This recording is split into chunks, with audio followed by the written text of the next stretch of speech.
punches in the ring, flying round for round, who's the undisputed king? Pound for pound, the fight is over. Let's get to talking. Sit back and listen to BeefysBoxing. Welcome to Mr. Beefy's Boxing, or just Beefy's Boxing, where we cover all kinds of boxing news and boxing subjects, where we have the meats by the pounds and covers the fights by the rounds. Before we jump into the video, be sure to like and subscribe so we can get the channel out to as many as possible. Now, on to today's topic. Errol Spence, the Truth, is opening up and giving out some truths about why he accepted the Bud fight despite having some issues in his camp, at least from his recent claims. He says, "I knew that this maximum payout is going to take care of my family, even if I'm not here. It's going to take care of my family. It'll take care of me. I didn't know if I was going to box again, ever again. That's why I took so long off. I didn't know if I was going to box again, do anything.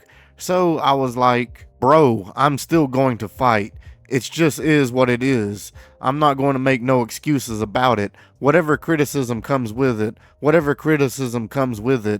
But at the end of the day, I'm doing it for the bigger picture." He says his body was giving him warning signs ahead of the fight, but he continued and says, "I was tired, bro. I already knew. In my mind, I thought this fight was going to be competitive and I could win, but I had been feeling it for probably about a month and some change. I kind of felt like it could be bad, but at the end of the day, you've got to be a man. I wasn't going to not fight. And I have to respect that, like Big says, word is bond.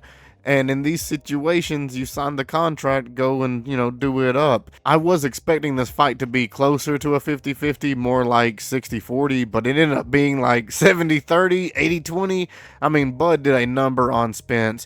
And out of all the time fighters talk about their training camps, Spence is one of the few that I do take his word about having issues. Most fighters, when they say, oh yeah, camp was great, I'm 100%, they're always lying. You're never 100% going into the fight because you're working the fuck out of yourself building up to the fight.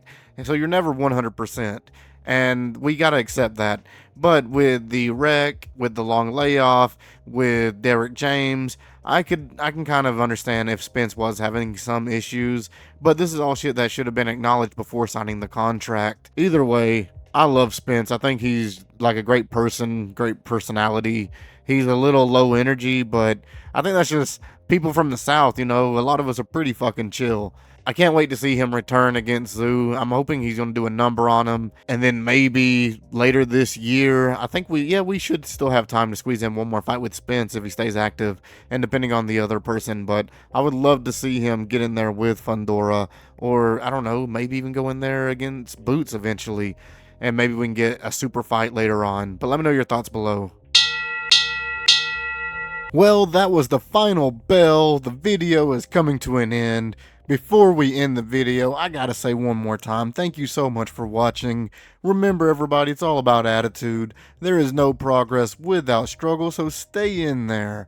I've been your host, Mr. Beefy, and you all have been fantastic. Sit back and listen to the beat.